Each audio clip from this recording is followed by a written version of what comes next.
Hope you're all well and enjoying the summit so far.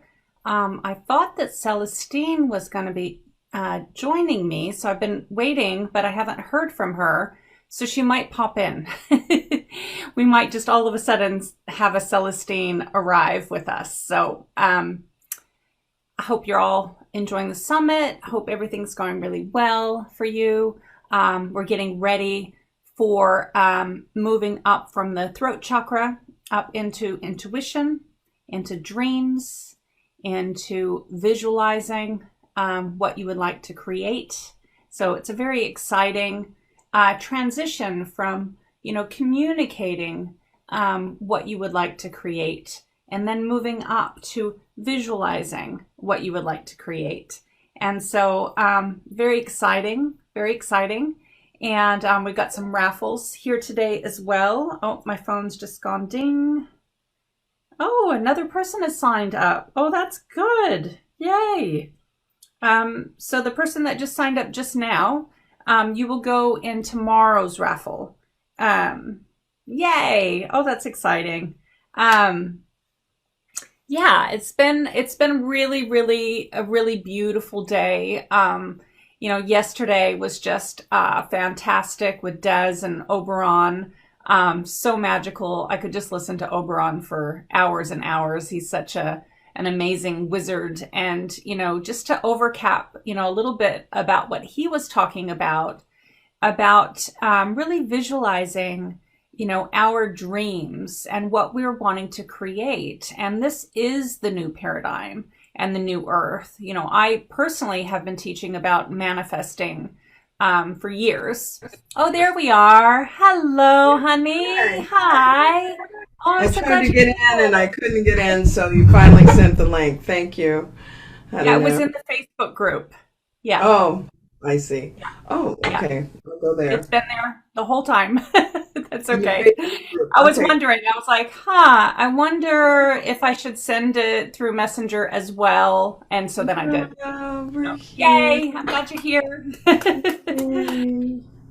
So I was just talking to the group about, manifesting and how, that is the new paradigm. And that I've been teaching about it for years, and I've been manifesting for successfully for over 20 years. I've Yes. manifested my husband, I've manifested partners, houses, all sorts. And, just recently, I want to say you got to be careful sometimes about what you're thinking.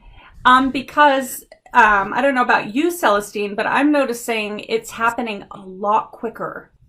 Like there used to be a bit more of a delay. Like you had a little bit of time, but now it's just happening so fast. Like I was just really fed up with the house that we're living in, and I was thinking the bedroom's too small and this and that, and I was just thinking it and saying a few things to my husband. I don't think I like this house anymore, blah, blah, blah, blah, blah. And he was complaining too. And then, all of a sudden we get a message, from the owners of the house saying we're going to sell the house. And it's like, oh.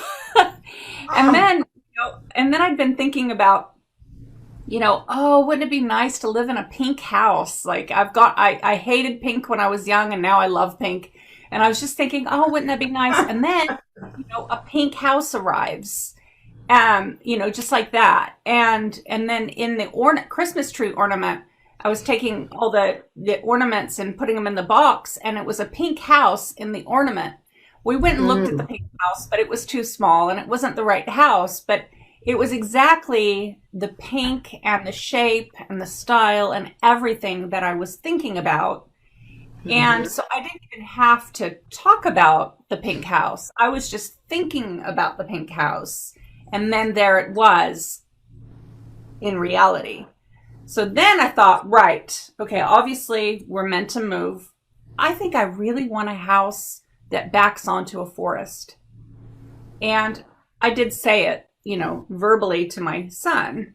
Wouldn't that be nice? I think I really want to live in a house that backs onto the forest. Like that would be incredible. But then I was thinking that would be really expensive too.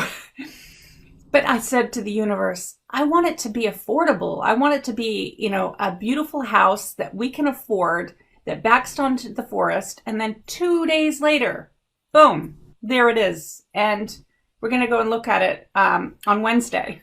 And it's like, it's backs right onto the forest. It's exactly the price we can afford.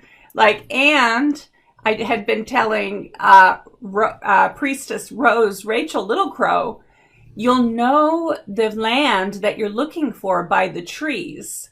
Well, it was medicine for me too, because I knew the house by the trees, and the window has lead light trees in the lead light.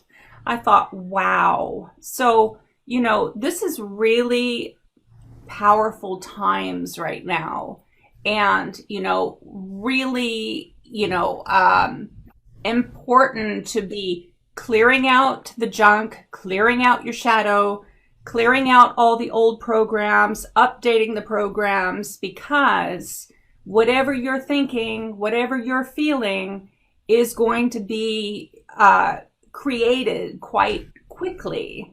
So again, another reminder of how important it is to be doing your healing work.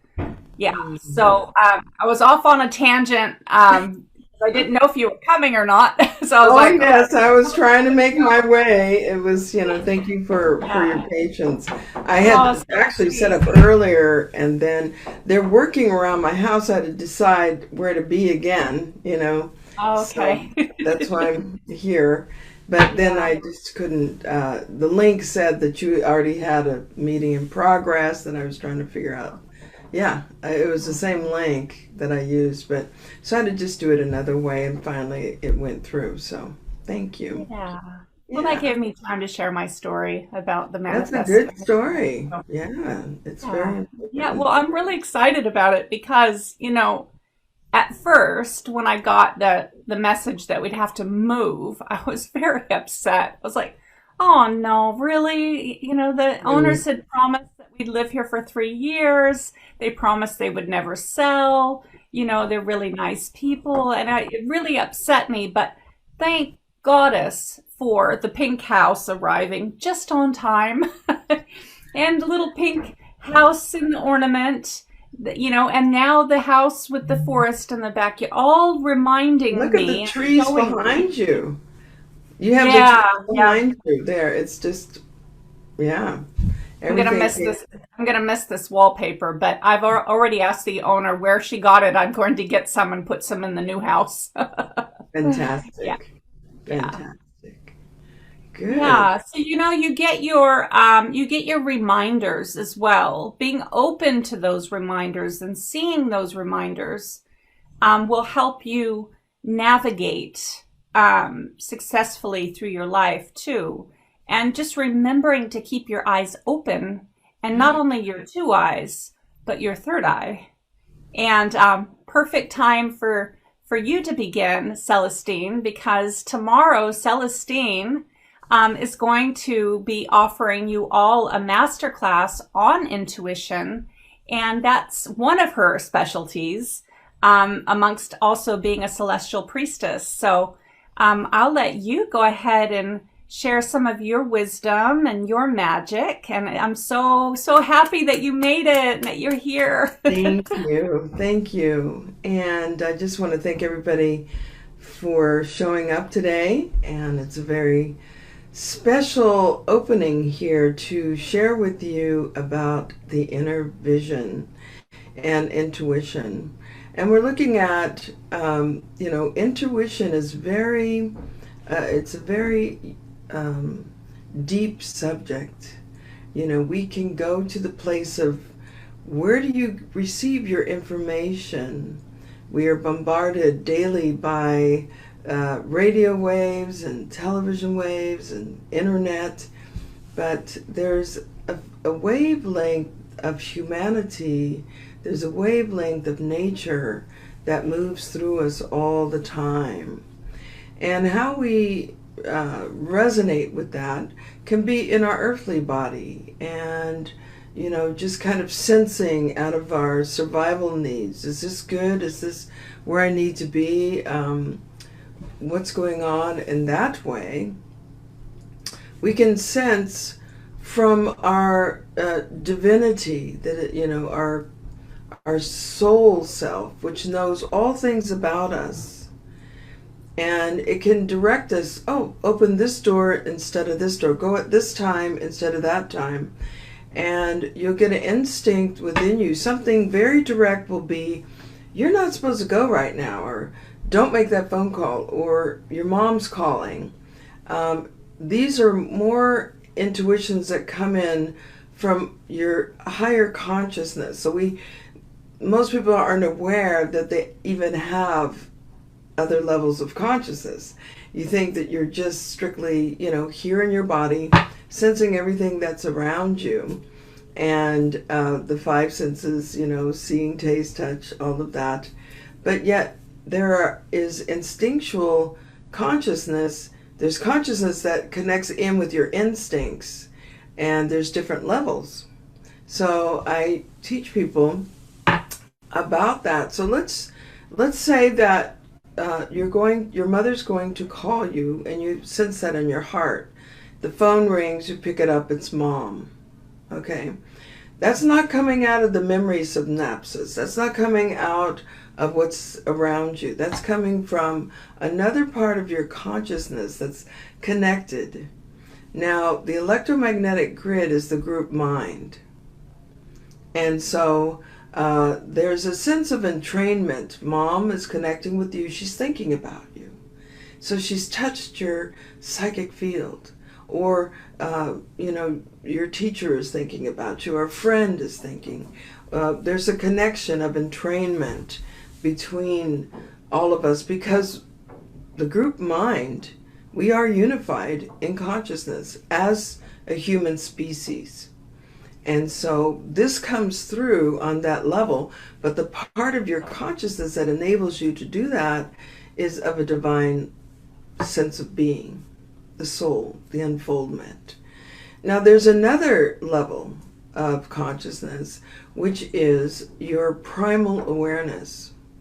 The primal awareness is that which, if I were to say the word waterfall, you can connect with most people. I've yet to find anyone who doesn't sense it. You can imagine, you could bring up a waterfall and it comes to you.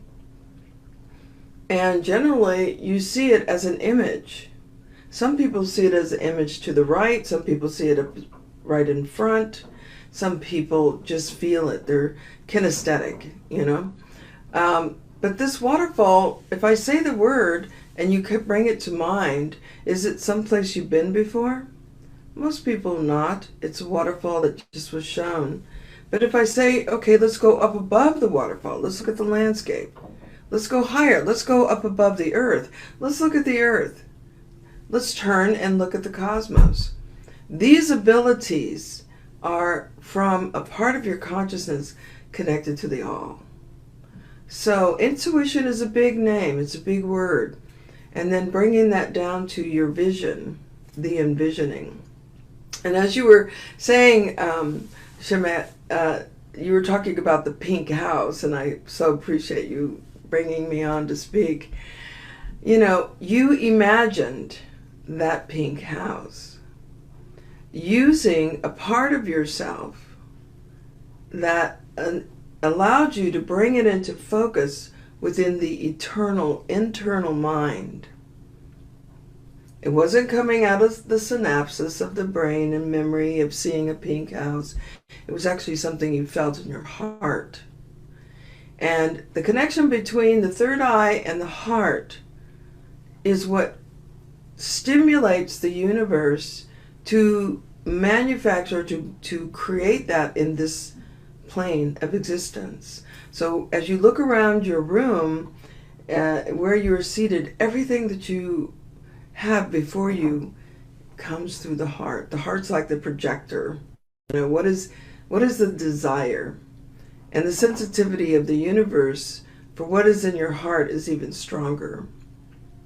So the vision within the third eye comes in different levels.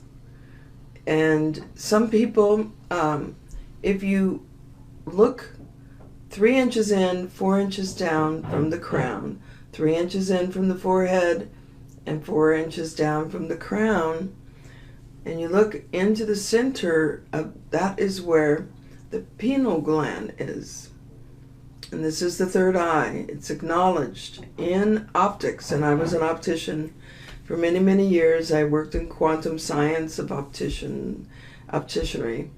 And this third eye becomes activated. Now what's interesting is it's filled with liquid. There's a fluid in there, and it has the ability to refract vision. But the first opening of the third eye is generally you'll see inner light. You'll see an inner light, and sometimes it will turn into a moving landscape that's in black and white, and it's reversed. It's like a negative.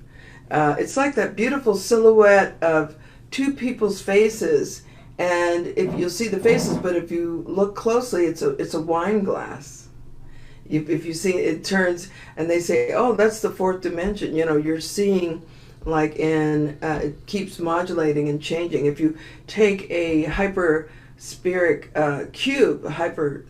cube, it changes and modulates because your mind, your third eye, is taking the information and giving you different forms of the cube. It's really fun. I help people to awaken their third eye by meditating on these different hyperspatial cubes, you know. So you can have this moving landscape, and it's in black and white. And then there's other forms of opening the third eye, and that is using your primal awareness. You know, practice looking, saying to yourself, waterfall. This opens the field, and you see the waterfall. This is the connection between you and a part of yourself that actually modulates your heartbeat, your breath, your last breath. It's connected to the all and the all-knowing. You can develop it so that when you know, a lot of therapists who do hypnotherapy, such as myself, clinical hypnotherapy or alchemical hypnotherapy, and we're regressing someone, this is what enables you to go back into the past lives, back into places where you don't have the information stored in the synapses of the brain, but the information comes because the primal awareness knows no boundaries. And so, but it gives you the information that you need. You can also get it from the soul self, soul part of yourself. So anyway, this gives you a little taste. I want to leave you in this speaking, in that we will be in our envisioning class. I don't know, what do you call it there? A class or speaking. We will be taking a journey into understanding the vision and intuition, and how to utilize it to envision for the world, for your life. And if you envision something that's already taken place, and you hold that vision, and you know that the universe loves you so much, it gives you everything you need and more, you'll see it manifest, and you'll learn, and you'll learn, and you'll learn, and you'll say, oh my gosh, the universe is listening. Oh my goodness, I am connected. I am a part of the one. And I think that's important in this day, because we are birthing the new earth. We are birthing a new earth, and it's by your envisioning. So we asked, and I work with people to let go of the fear. You know, whether you have to use music, walking on the earth, meditating, whatever. You're all right where you are. Stay in your lane. Look at your life. Look at what you've manifested and make it even better, so you can make it a bright and happy future. And we have thousands of people now meditating and using their inner vision to connect to the universe and make their lives brilliant. And even in the pandemic, you see, it's all about what's in your world and what do you envision for yourself. And I would say 99% of the people out there, it is not your destiny to cause somebody to be very ill and possibly pass away. So think about that. And what are you envisioning in your heart? Because that's exactly what you're going to manifest. And so I'll leave it at that and give it back to you there, Schamet. Thank you, Celestine. That was beautiful. Yeah, Mm. yeah. And Celestine and I have an amazing, amazing time in the All Access Pass. For those of you that have signed up for the All Access, we Celestine does a Pele goddess meditation, and it's really, really powerful. And just wanted to connect back to the conversation yesterday because I was trying to think of who I had shared that story with, and it was actually you, Celestine, in the all access Pele meditation about my vision of the end of the world, the apocalypse. Um, when I was 12, it was a dream. Yes. And then I was Prolific, here in yes. Sweden. And, coming to Sweden was, I had a premonition about it. I had lots of signs and lots of symbols and things occur that I knew we were meant to be here. And through those series of synchronicities, I mean, my husband's been with me long enough to know to listen. After 20 years, he's like, okay, we're going to Sweden. And so, we come to Sweden and everything just falls into place. And recently, I've been going, wow, here we have a dog named Snowy, and her name is Snowy because my son had the intuition to name her Snowy, and then it was on the chalkboard at the restaurant right after he had the idea, and he goes, Mom, I think it's a sign. I think she's Snowy. And I said, honey, I think you're right. I think she's Snowy. And then we arrived to pick her up as a puppy, and her dad's name was Snowy. So we're like, okay, it's meant to be.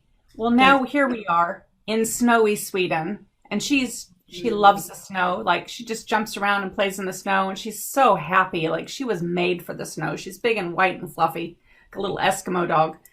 And, when we got her, it was summertime, and it was in New Zealand, and we had no idea we were moving to Sweden. But anyways, I'm standing out there, outside, the snow's falling from the sky.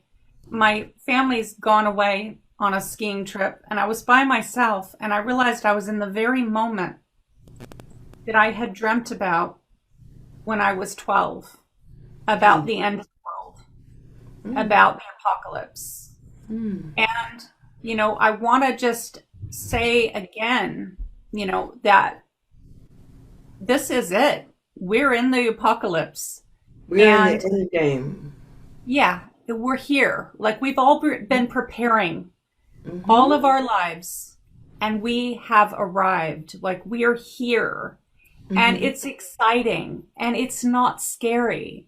It's actually really, really incredibly exciting.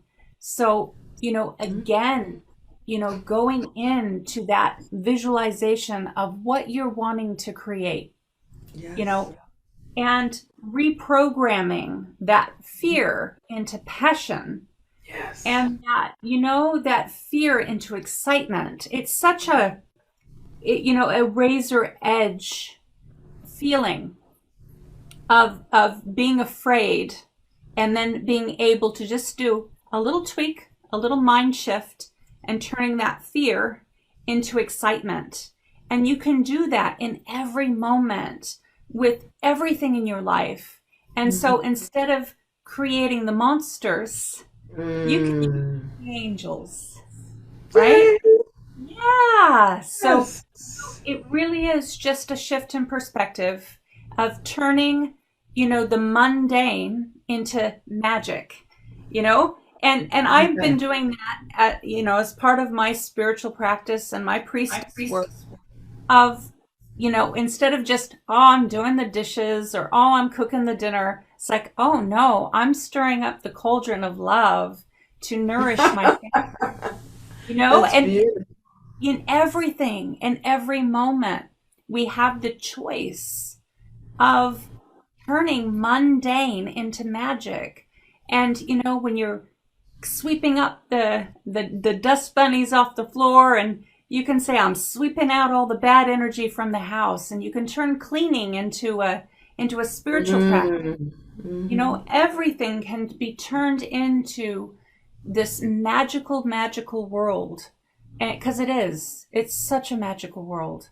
And I just really wanted to come on and, share that with you because I've been thinking about that today. I've been thinking about how, our lives are so busy.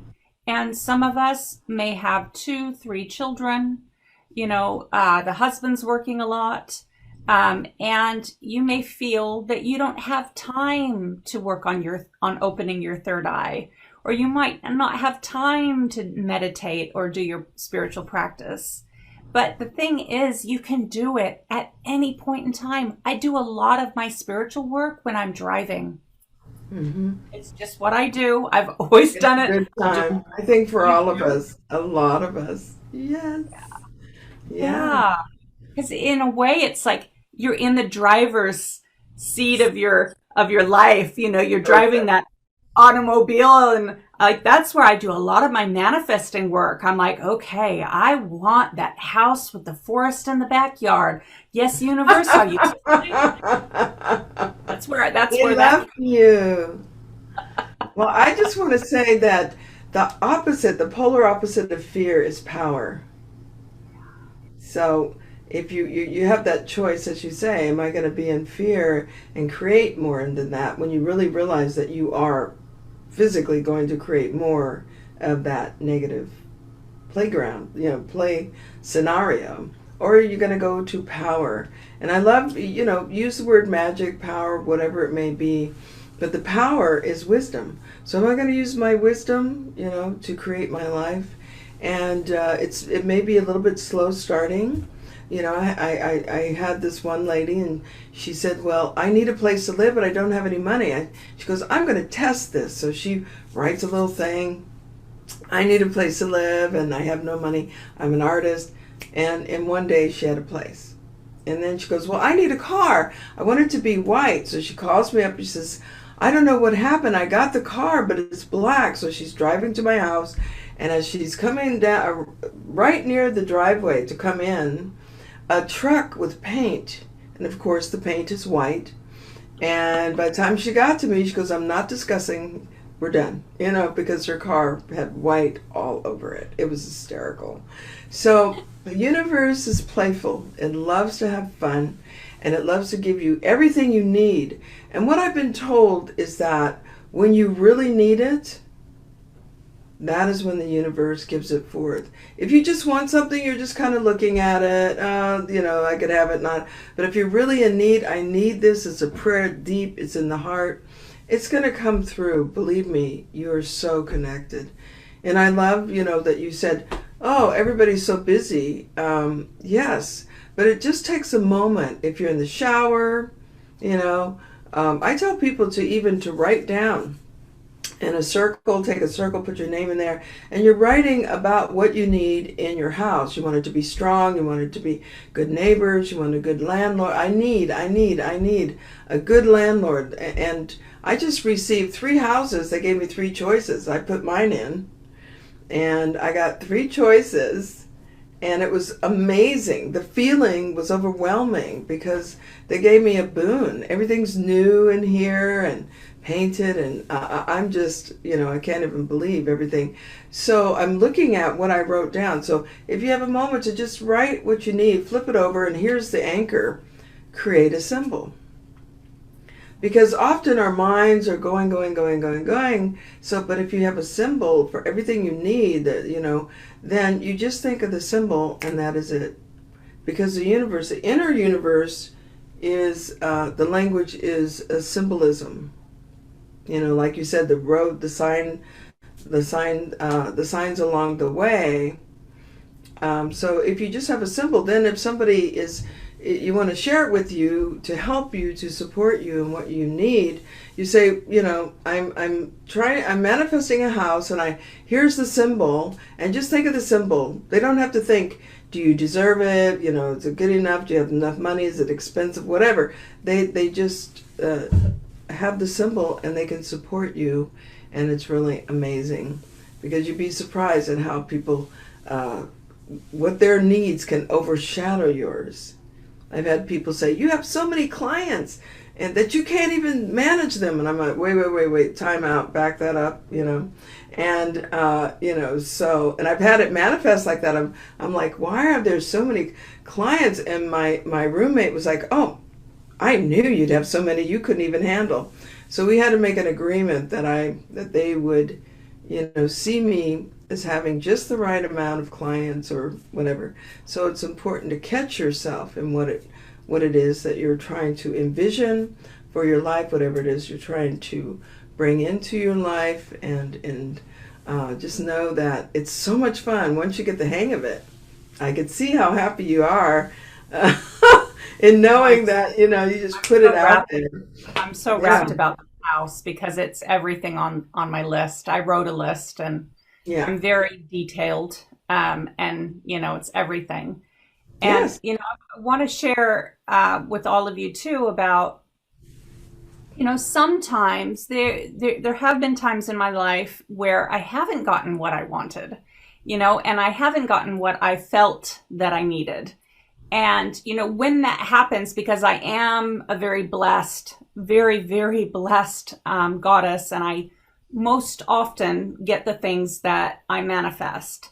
And so when I kind of get used to having the things that I've manifested. When I don't, it's really hard for me. I'm like, what, why? Like, what's happened? Absolutely. And we know how to whine. I'm like, are you not listening? Like, what's happened? You've listened every other time. And what I've come to realize is that sometimes we have soul growth, and it's not the universe holding back because we've done something wrong or we haven't asked appropriately or anything like that. It has nothing to do with that. It's actually the universe does have our back. And if the universe, God, spirit, goddess, whatever you want to call the great divine, if she feels that it's not in your highest and best good, and that there are actually a different plan for you that is going to bring you, soul growth and enrichment, that can happen too. Because I never won my 10 million that I was visualizing there for a while. And, but I got the house, I got the detailed house, I got this, I got that, I got the other thing, I got the true love, I got the kids, I got the dog, all that. But, I never got the 10 million. And I realized, I had big dreams of, using that 10 million for a healing center. And I was going to do all these amazing things in the world with it. So I really thought for sure it was coming. And then it just never arrived. And I realized that it wasn't part of my soul growth. It wasn't part of the plan that is growing me. And so, I do believe that there is an intersection of fate and free will. And at that intersection, we have our free will where we get to dream and create. But then there's this other fate line that comes in. And the reason why I believe this is because when I was young, I was saying, universe, is it fate or is it free will? Because, I've always been a really powerful manifester.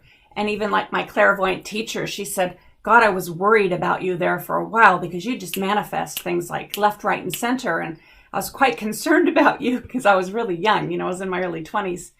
And I said, is it fate or is it free will? And then I went into this little mall it was in Oregon.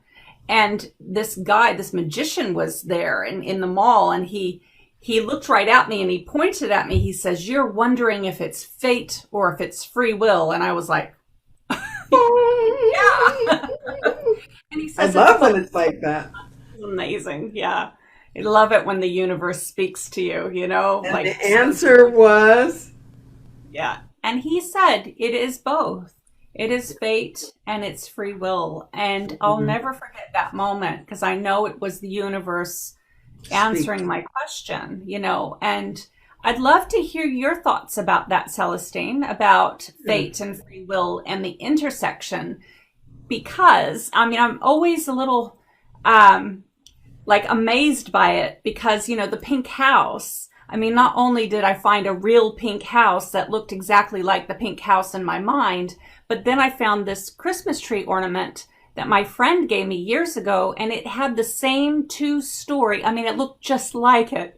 So not only did I have it in my mind, but then I saw it physically, but then it was in the ornament that my friend had given me 2 years ago. I mean, that's just You like, are so loved.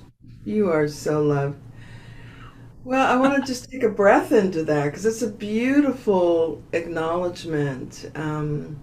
So, in the celestial world here, I would share with everyone that we began as a creation from the great creator, creatrix. So we're birthed as a monad, as a small, as a, I won't say small, but as a vibrational frequency, an expression. So Schamet, you were birthed into creation, and I was birthed. So our expression and that moment of beingness is indestructible, and it will continue into eternity. So just take that in for a moment. And as we're vibrating out, and we have all these parts of ourselves, and this is when the primal awareness comes in, the intelligence within that creation that we are, then emanates out into creation, and parts of that, parts of oneself, then incarnate. Here we are, here I am before you. But that part of me is indestructible, and the expression of who I am, I surrendered that to that a long time ago. That I was an expression of esoteric intelligence, of intergalactic consciousness, of vastness of time and space. That's where I live, that's where I am. And I surrendered to that. There's a lot of resistance, you know, in the awakening of it. But when you awake to yourself and you realize that you have the ability to manifest the pink house or whatever, you know, and you see it come in, and you are developing your God self. You're developing that part of you that is the I am, because we have that spark within us. And as we awaken to it and we start working with it, then it becomes more prominent in our lives. And then you have that crossover, what you say, the fate. And I say, you know, is it your destiny? Is this what so you have your quality and your function. That is what the Egyptian lineages, each lineage gives a different esoteric wisdom. So the Egyptians, my lineage, my home lineage, is to understand your quality and your function. And so if you see the emanation of yourself, for me, I know my quality is celestial-like. And my function is to teach and to awaken, to elevate consciousness, you know.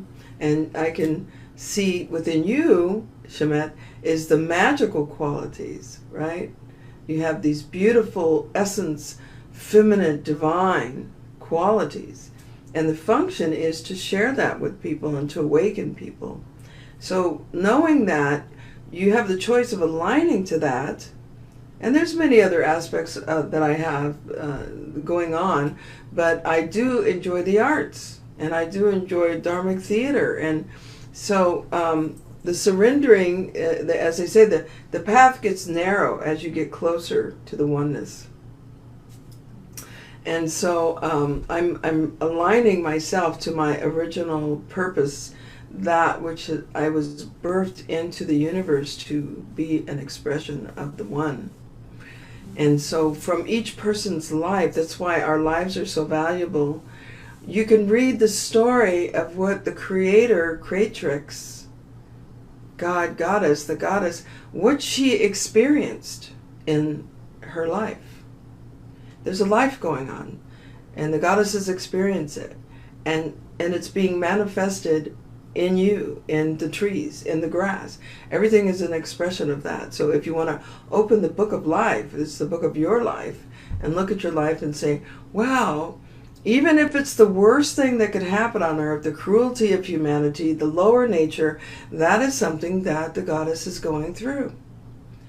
So we have to understand that we can pray, say, please do not express that through me. I no longer need, and that's a part of my work, is to work with people, say, okay, what are you expressing? What contracts, what agreements did you make to come in to be a part of? And you can change that. You can literally say, I no longer, bring that into my life. I'm no longer agree to experience the lower nature of humanity. I ask that the universe does not express that through me. And so it becomes very powerful when you start working with the intelligence of creation in your life. And so that's what I would share. It's a powerful awakening. And so fate, it is the universe saying, okay, this is what I'm expressing through you, and your desires, to have your own creation. So there is this symbiosis, and eventually it comes into oneness. And so that's a part of the work I do. So that's what I would say, my dear. So would you call that clearing karma? No, I actually not, because when you say karma's a little bit different. There's universal principles, and there is the reaction. Everything that has a reaction has a counter reaction, right? So if you put out negativity, it's going to come back to you, and that's what I would say is karma. So if you're a person who puts out love, love, love, it will come back to you. But let's say that you don't feel worthy of the love.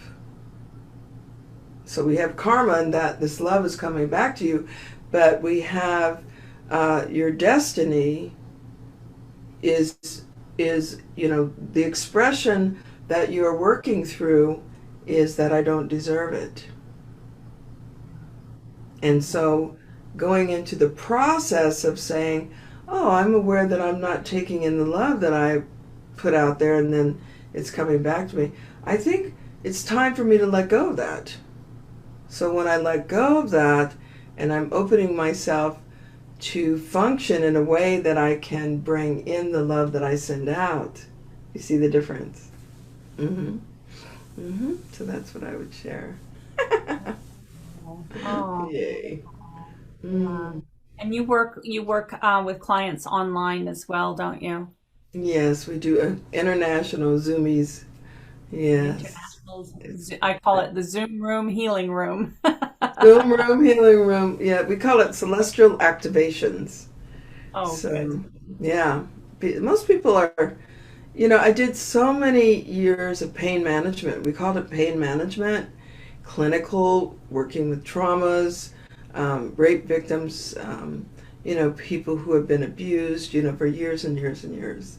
And slowly, the universe has been bringing to me people who have come to the end of their trauma processing, and they're ready to step into the alchemical process of taking on their divinity. And that is so exciting. When you are saying, okay, I'm really realizing this was for this purpose, and now I'm ready to step into something that's even more of who I truly am. It's so exciting. It is exciting. It's Mm-hmm. exciting with these times because it really is time, in my opinion, that we're all stepping into our soul path purpose. And, not just doing something that you think you should do, or you see a friend doing it and it's making your friend happy, or you saw that on TV, or you read this in a book, and or these coaches are doing this and they're getting a whole bunch of success, and so you think you're going Yes. to do that too. I mean, honestly, I'm 46 years old, and I've been there and I've done that, and it doesn't work. What does work is when you align yourself to your particular brand of magic, of who you are and what you've come here to do. That's And right. that's where the magic is. That's when everything lines up, everything falls in place, and you get the soul satisfaction on a deep level that you are doing what you came here to do. And that, Yay! yeah, that lights me up. And I wanted to talk about that because somebody in the group had asked, what is my soul purpose? What is my path? And I replied, and I can't remember who it was in the group, so if you're listening, I replied, it's what you make it to be. But, that was a really big question. And I couldn't just answer it in a little message on the Facebook group. So I'm hoping everything that we've been talking about right now starts to open things up for you. For me, when really asked the universe, what is my soul path purpose? And let go of everything I thought it was, that's when I found out. That's when things started to fall into place, fall Beautiful. into alignment, and open up. And I've been on a magic carpet ride ever since. And it's just been absolutely incredible. And it's like dominoes. The dominoes just go and then all these connections come in, and then here I am with Celestine Star having this conversation about one of my favorite subjects in the whole wide world, which is intuition, dreaming, and magic. All day long. Yeah. So, dreams do come true when you believe in you. And when you have the courage to ask the question and let go of the answers that you think are the answers. And, really, like, the biggest thing is really letting go of everything you thought it was. Because, I really had no idea that I would be here now. However, in saying that, when I was a little girl, I started up the Care Bear Club, when I don't even know how old I was, like 8, and I started up the Care Bear Club. The Care Bears, like we're like the Care Bear Club. Rainbows and love and manifesting and and community and bringing people together, and that's exactly what I do. I have my own Care Bear Club. So, That's I think, precious. yeah, that whatever your soul purpose is, it most likely was in you at a very young age, and you may have forgotten, or you may have had it programmed out of you. That certainly happened to me for many years. I thought, well, no, I can't really do that because artists and healers, they don't make enough money to survive, and that's what I was told, right? And so things can get programmed out of you. And I encourage everyone, go back to your dreams. Go back to that inner child where the magic lived. Enter your heart, because your intuition is not just here, it's also here, and it's in your gut, and it's here too. So you've got lots of different intuitions that and then you want to pay attention to all of them in unison. Yeah. Beautiful. Well, I just love that. I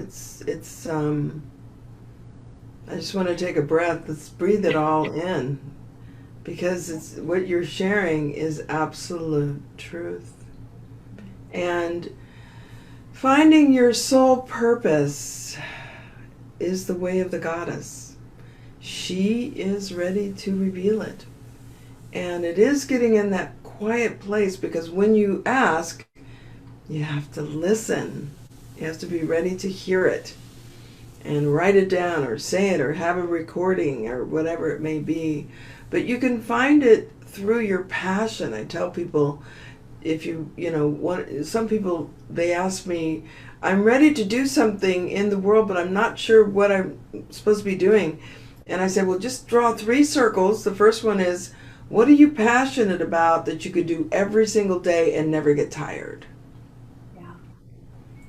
And, and then the second circle is, what do you want to offer humanity? And the third circle is for how long? Because sometimes our lives change. So you can put the 2 together. What do you want to give to humanity? And your passion, put it together, and there you go. Da da da da da. But you can also just have the process where you open yourself and you go into a trance state. You can go to a practitioner who can assist you in going deep in a trance state where you can access your own divinity. And most of you have come in with your life purpose at your birth. Yeah. So I take a lot of people to their pre-birth, and you're looking down at the timeline of mom and dad, and you're like, so why did you choose that mother and father? What is your purpose? Are you here to break the chains of, the family lineages, multi-dimensional, multi-generational abuse? A lot of people come in just to clear the DNA, and there's a lot of angels here. There's a lot of divine ones, so are you here to experience the lower nature so that you can process it through, come through and become into your divinity so that you can help the world and understand from that? Because sometimes the lower nature opens the field of compassion through the heart. So if you're opening the field of compassion through the heart because you've suffered, you can be trusted.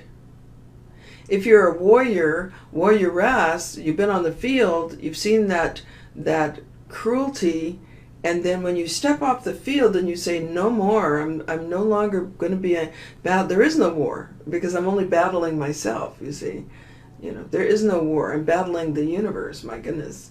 You become a world leader. Then you can lead people. So your birth purpose is really important. And so if anything, I'd say take a moment, go to a practitioner, whether it's myself, or Schamet, learn, go deep. And what is your pre-birth? What did you come in here for? I take people also all the way, it's really fun, it's amazing, to the first time you came to Earth, because many of us have many, many lifetimes here. This is my last walk for sure. Oh, and it's mine too. Yeah, I knew that. We're done. Done. Yeah. And so I take people to the very first time they came to Earth, which is fascinating. They get to see who they are, where they came from, their star grouping, their family, and it's very emotional, very detailed down to what they look like, what their mission was, were they a group, were they explorers. And you could be a being of nature. It's just the most. You cannot make up this stuff. And then after you have taken in your Earth contract, then we move to a place where you came from. And often, the being goes to a place of divinity, and I'm speaking to a divine being. And it is very humbling and very powerful. And when the person recognizes their divinity and their purpose, it's usually far more than what you even expected. And so then you go through the process of, do I want to keep my earth purpose? Do I want to modify it or let it go? And so that's what people are up against now. It's like, where do I want to go from here? And so there's a lot of gatherings and workings such as what you're doing, Schamet, and I really appreciate you taking so much time to set up this beautiful talk with these speakers so that people can receive information they need for the transformation, because we're in the birthing of a new level of human species consciousness. The whole earth is being up-leveled.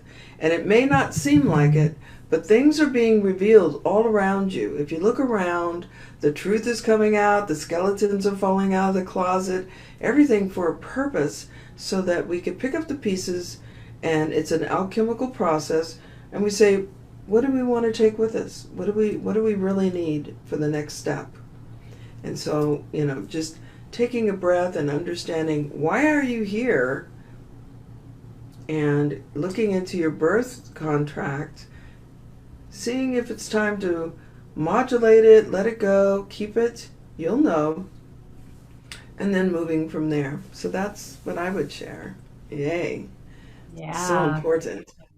Thank you, Celestine. Now, I'm not sure if I got this prophecy from a download, from my spirit guides, or if it was actually from the years that I spent going to church when I was young. But somewhere, either I read it in the scripture or it was downloaded. I'm really not sure, but I want to share it with you and with the group. I was told that we're all here now, like from all the different eras and all the different timelines and all the different dimensions that we have all, oh, and I've got chills all over when I talk about it. I That love we've it. all been gathered and that we're all here. And so, do you know anything about that? Absolutely. You spoke at the very beginning of the apocalypse. And apocalypse is really the revealing. That's what it means. It means to reveal. And I believe that when we say the end game, it is an end game for a particular group of our species who's been working diligently for about 60 or 70 years to get in power and to initiate the apocalypse, to make it happen, but in a way that they can take over and create themselves as the rulers of the earth. What we do know, and remote viewers, and I've been doing a lot of research, I've been following this for quite some time, what we do know is that it's actually only a probable future. And so what you have is several timelines. Two timelines, the main two timelines that are occurring right now, is one in which that apocalyptic vision that's in the Bible, every time you read it, if you believe it, then you are part of the grouping that is manifesting that on earth. But what they've sent in is the grouping, the angelic beings, the divinity, those who have the power to not be hypnotized into falling asleep, but to be awake and to say, we're the counterbalance to that. So you've got two timelines, one that's ready for the evolution of humanity, and then you have the other that's actually incorporating and believing in those who would give you the media, the information, that this is the end world, this is going to be destroyed, our weather changes, everything. But the funny thing is, what they don't realize is that your mind actually creates the weather. So all of us together can create a storm, okay? So yeah, I see your mind going click, click, click. So we have Everything fell right into place. legions, literally legions of beings, both interdimensional and physical, who are awake and who are holding the vibration. It's all about the frequencies now. We have lived through the destruction of the earth through the floods. That is, a lot of us have been through that already, and so we've reincarnated at this time. And because we know that it is not going to happen, it's only a probable future, and that we can steer the earth is ready, and she is becoming galactic. She is being reconnected with the starkin, the celestial angels, all of these, and they come and go, and they're here working with us. You say, did I get the download? I'm sure you're working with your angelic presence, giving you the download, the visions that you held, and you're still holding that vision. because they needed to imprint it into our being. And I had several understandings of that in reading the Bible and understanding. Somebody wrote that. It was almost like a curse, right? St. John, sitting in a cave, exiled, wrote that against humanity. Whether he saw it or not, he wrote it, and it was chosen out of hundreds of parchment paper that had writings of the testimonies put in at Nicaea to form the Bible. At the Council of Nicaea, they chose what was out and what was in. And so humanity has been fed this information and believing, and yes, that is your derogative to believe it, but understand that it was placed there on purpose.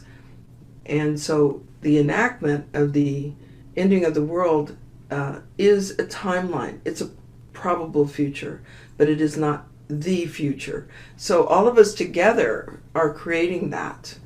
And this is where the manifesting of what's in your mind and your heart and in your creative center, which is down by the womb, the sexus area, yes, and these holographic spheres, the brain, the heart area, the power center, the creative center, activating all of these chakras and that. And so I really feel strongly, let me just say this, on May the 5th, 2020, there was 5 million people who gathered together and meditated for the light of the world.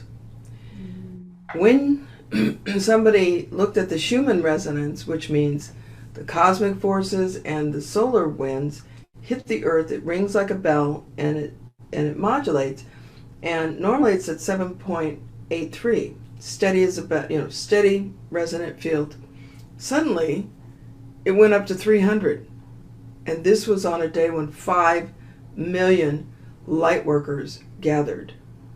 That was just what was registered. That wasn't the number that did, but they don't know if they've been trying to figure out the Schumann this resonant field. We know that the electromagnetic grid is the group mind.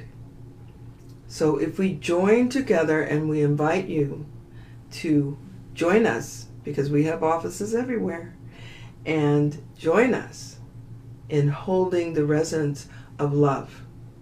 Love resonance is 528 hertz.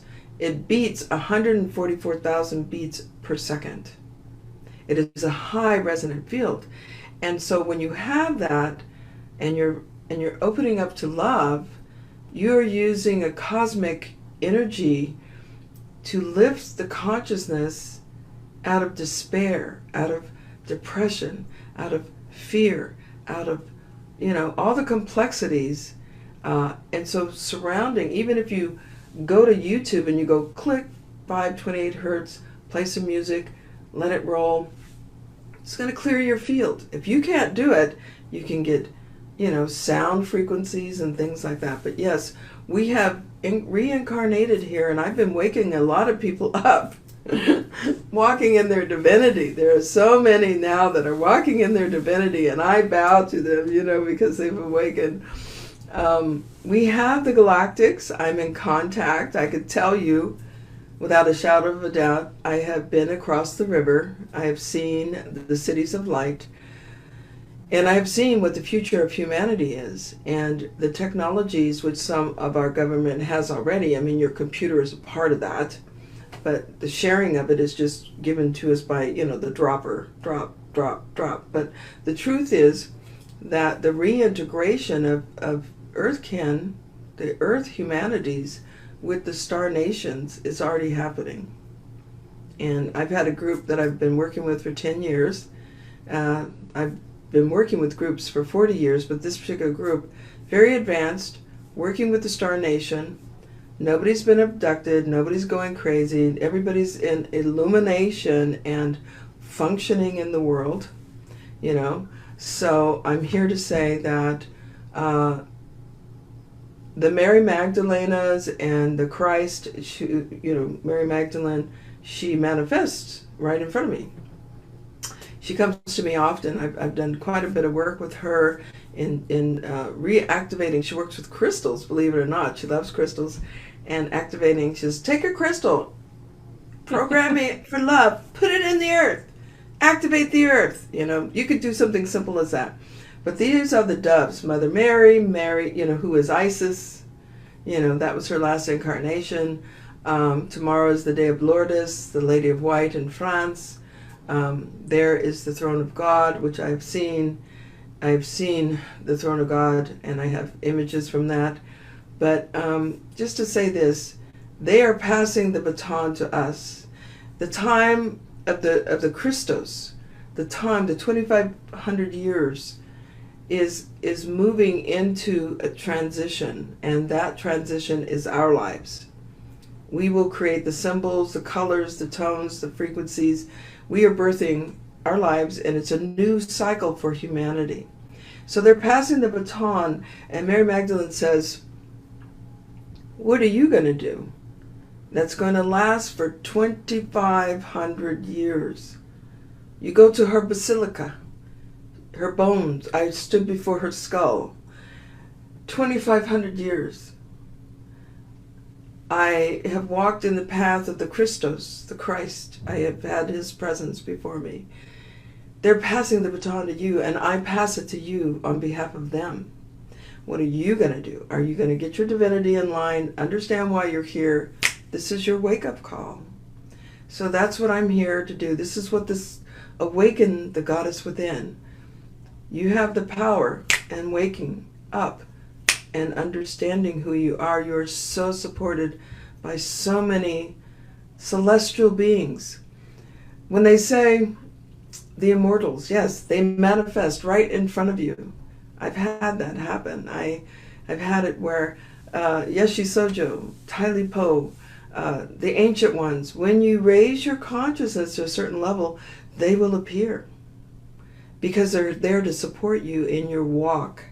And Schamet, I tell you, your walk is so clear and beautiful, and so your vision of people manifesting and incarnating at this time from all walks of creation is absolutely correct.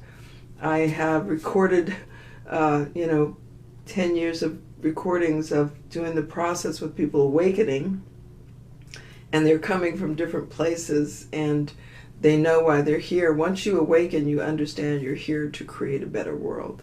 So that's what I would share with you with much love. That was such a beautiful sharing, and I've just loved our sharing so much. And our exchanges have, really, this whole summit has been an awakening of consciousness on so many different levels. It's just been so incredible. And, that I want to share that dream, that I had about the snow and the apocalypse. My sister's dream was the demons and the fire and brimstone and the Christian end of the world, right? Of hell and damnation and all of this drama, and I have chosen to live my life in a way where I create love and kindness and the things that I want to watch grow. I plant the seeds and water them in which I want my life to be. And, I've been doing that ever since I was a little girl. I'm not saying that I'm perfect and I always get it right, but I have certainly made those choices where, my sister, on the other hand, I have two sisters, and I have one sister that's very much like me, and she's really happy and doing well. But the other one that had the apocalyptic dream that wasn't so good, this is kind of the reality that she seems to live in. And, and she's Christian. And, when I was young and I was a Christian and I was going to church and things like that, the hypocrisy of it always baffled me. I mean, I was 15 and I could see it. I could see them saying, I'm a Christian, I believe in Jesus, but then they were lying, and then they were cheating, and then they were, That was always the confusing, I know. You I know, wasn't raised in it was churches, like, but I got it. Yeah. you think because you believe Hello. that Jesus died for you, that you can just do whatever you want and that you're saved because you believe in the story that someone put in this book. And at 15, I was like, this is kind of crazy. I don't It's know. This doesn't make madness. any sense to me. Like, Yeah. wasn't Jesus a really, really cool guy that taught about love and doing the right thing and doing unto your brother as you would want done unto you? And so to me, that wasn't what was being fed in so many ways. There was this hypocrisy. And so I love what you said, everything that you've said, because for me, another thing that just the last and final thing I'm going to say is when I had this conversation in the backstage conversation with Neil Donald Walsh, by the way. So all of you that Love have it. access Yes. to, Love him. yeah, so there's a backstage conversation with Neil and I open up, and for the first time, I have shared this story of seeing a vision of my father as this white wizard with white hair and red piercing eyes, and it was very scary. And many years later, my dad told me about this, you know, white wizard with the red piercing eyes that I had seen. And he told me that it was this kind of demonic energy. And, he knew that I had seen because he had seen it. So we had a shared vision of this entity. And that really woke me up. I was really young, and I realized that my dad was a shaman, but he didn't know he was a shaman. So, there's a lot there.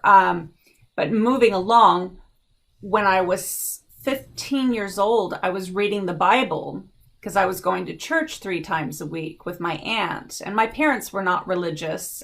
They were the opposite of being religious, actually. But I needed answers. I needed to find out what was going on because I could see things, I could feel things, I could see into people's shadow, and I knew since I was a little girl that I was here for a reason. And so I was looking and I was seeking. So I'm reading the Bible, I'm sitting in my bed, and then I read about the end of the world and the apocalypse and that God, and they described it as God, this vengeful God that had this wrath.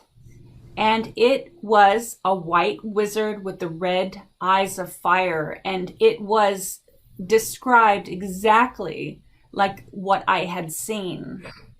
And Hmm. so what I pieced together at 15 years old is something's not quite right with this religion. Something's wrong here because God is love. And Hmm. so how can it be that, Hallelujah. how can it be that there's this vengeful God, Mm. that's going to come down and, no, God is love. God is compassion. God is kindness. God is forgiveness. And so, I love what you're saying because it's true. I feel it's true from all the experiences that I've had and Hmm. all the wisdom that I know in my heart and in my soul. And for all of you that are seeking, I did promise that there would be many conversations and many answers in this summit. And you make your own decision on your own feeling and your own heart. But what Yeah. I've come to realize is that what Celestine is saying is true. And I've seen them as well. I've seen the angelic realm. I've seen the angels. I've seen the wise ones. And they are love and they are light and they are not vengeful and angry. And um, yeah, it's so interesting. And I love what Neil Donald Walsh says. It's like maybe at the end of this summit, there'll be more things to learn about the story. And there you Well, go. if I could say a few words into that. So I Yeah. was raised in what I call the dragon's den. I was raised metaphysical and in a satanic cult. And so I was deep in. I was a child of this dimensional field. And there was an absolute belief, there was an absolute understanding and mastery of the natural forces of creation. This grouping that my guardians, I will not call them my parents, they understood the natural powers, and their workings was to control, their virtues were to cause harm. Whatever they did, their worship of these demonic forces, which do exist. There are created intelligences, and these intelligences are what you'd call born out of the darkness. That is the quote, born out of the darkness. My stepfather, who was kind of he basically was the master controller, let's just say, he actually acknowledged, that he was born out of the darkness. I understood there's a whole timeline of his life, but this grouping was able to formulate pure light, open dimensional fields, and have other contact with other dimensions and other beings. So when I came of age, at the age of 15, I was to be initiated into this group, and I could speak of it now, but I came to this point, literally, that I was offered either death or to join this grouping, to be initiated, to be fully initiated. And I chose death because I knew that I was from the light. I had surrendered, had my near-death experience, which was the glory of everything, and it enabled me to say, okay, I'm going to learn everything they know so that I can help others to understand what's going on. Now, one of the secrets that I learned was that in the center of all creation, all created beings, is the light of God. It is the center.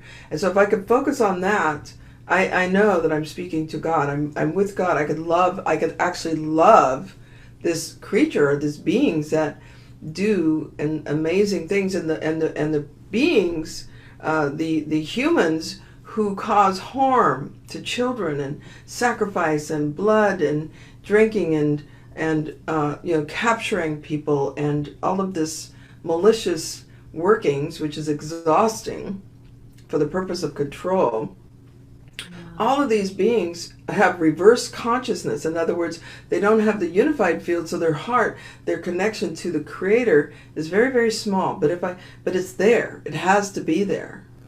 And so if I was able to connect with that, I could love that. There is no battle. I could command for myself. And the point of death, I said, no, if you kill me, you're killing God. And in that moment, I could speak about it now because I had a deep, deep healing on this. I buried it so deep because of all the pain I'd been through living with this incredible consciousness, right? At the age of 15, I said, no, I will take death. But in that moment, no one could kill me because I was God. No one would take the blade. So what I'm saying to you in this is that where my position now is, the first level was just, I can love all things because they're expressions. They're expressions of creation. And what is it expressing? It's expressing, usually if you work with someone who's in the demonic field, they're in terror. They're actually, when you uncover the veil and you say, okay, you're doing all these malicious things, they're in survival, they're not good enough, they don't love each other, they've been abused, it's passed down, multi-generational. I mean, we could go through all the psychological things of working in the pain management, but when you break down all these barriers and you find out what it is, and you say, no, you can't, this doesn't work anymore, they generally want to move into the light. Or if they have an opportunity to come into a unified field. So I have 40 years of just working with people all the way entrenched. So you can imagine they do a lot of their work out of body, right? So they're in their inner planes, and the man in the white with the male with the eyes. Okay, so dropping down into the heart, we see the light within them. They're for a purpose, and they're holding the field that everyone who is attached to the apocalypse is creating that being by their own imagination to the T, passing it on generation to generation. So in order to vanquish this being, we have to love it with all our heart. We have to love the God within it. And here is the story. If I read the story, I'm reading the story of the creator, the goddess, having experienced being given information or coming up against the reverse consciousness, which is only half of the self. You can only be half yourself. When you see your divinity, you become whole. So the next level came in when I allowed that memory of the pain of death, being goddess, being God. I think my sister who brought me through, and to realize that if I stand as a divinity, if I stand in my full, unified consciousness before any being, and I let them see the mirror of themselves as a divine being, they will awaken to that wholeness of themselves. There is no power, because you see, all is null and void over God, goddess. So if you stand in your divinity, then they stand down. They have to. And so I offer you this in understanding, yes, the apocalyptus is written words on a parchment paper, put in a book, and pushed by the Vatican, who honors Baal, who does the ceremonies of this enacted working, because they are of reverse consciousness. And so I say that not as just giving some gossip or anything, but I have lived it, I know it. Now, if you go to the Greek Gospels, if you go into Greek, the Greeks were the ones who held the original parchments and the original Aramaic. They translated, and their translations were pretty right on about love and, the Christos. And the Christos is the awakening of yourself into your Christ light, into that light of divinity, to understand, And so immediately you're all about love.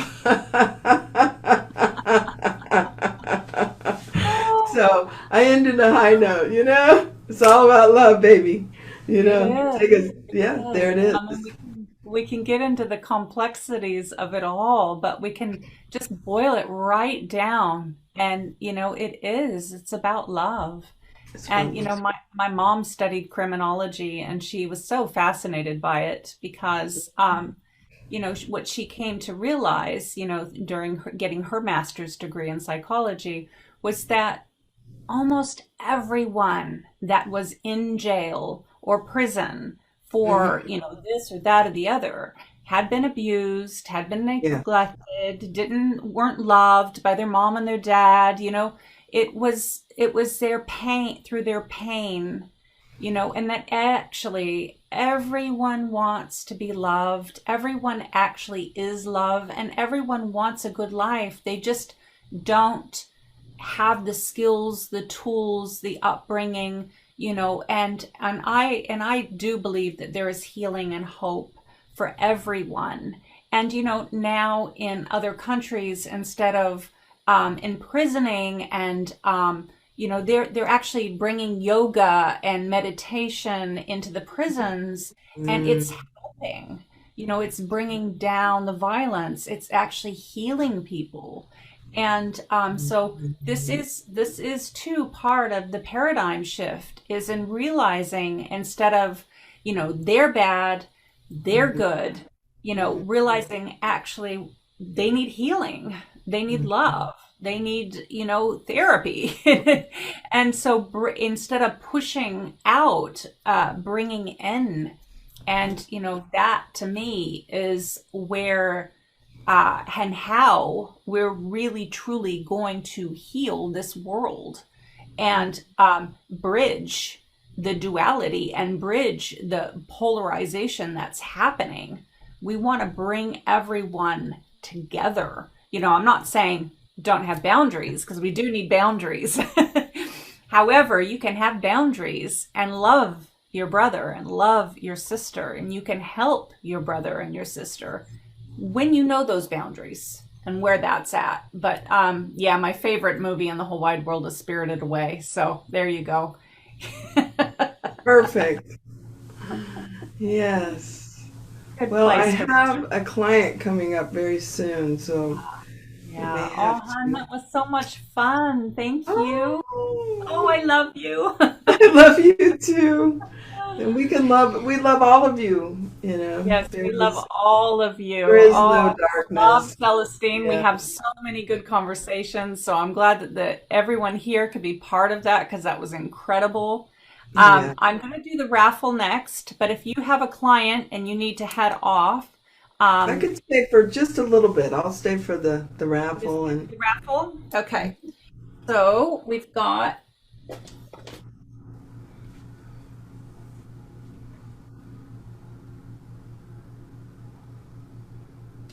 wrote it down here.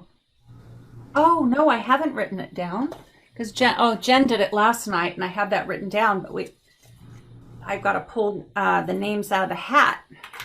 This is my little magical that's hat. Isn't fantastic. that cute? Yeah. Uh-huh.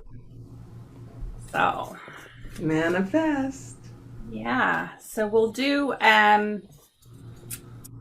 Dez's offering first.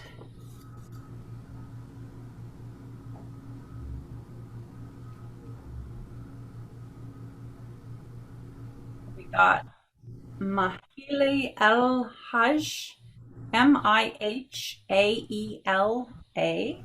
And so you have won the ebook from Des Stevens. It's on the Facebook group page if you want to know more about what you've just won.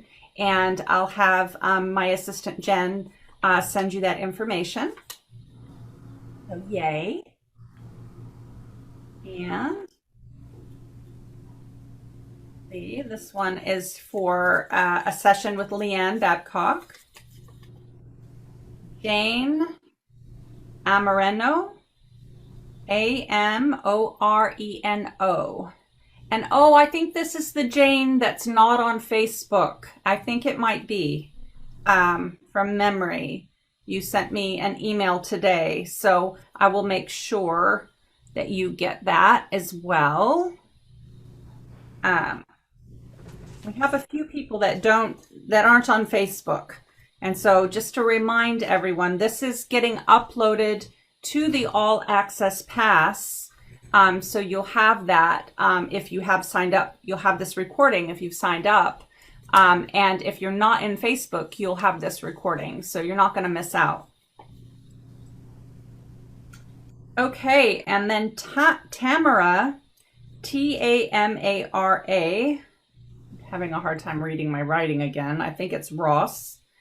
You have won a session with me, and you can choose which session you would like. And so that's exciting. Yeah, there we go. Those are the 3 winners for today.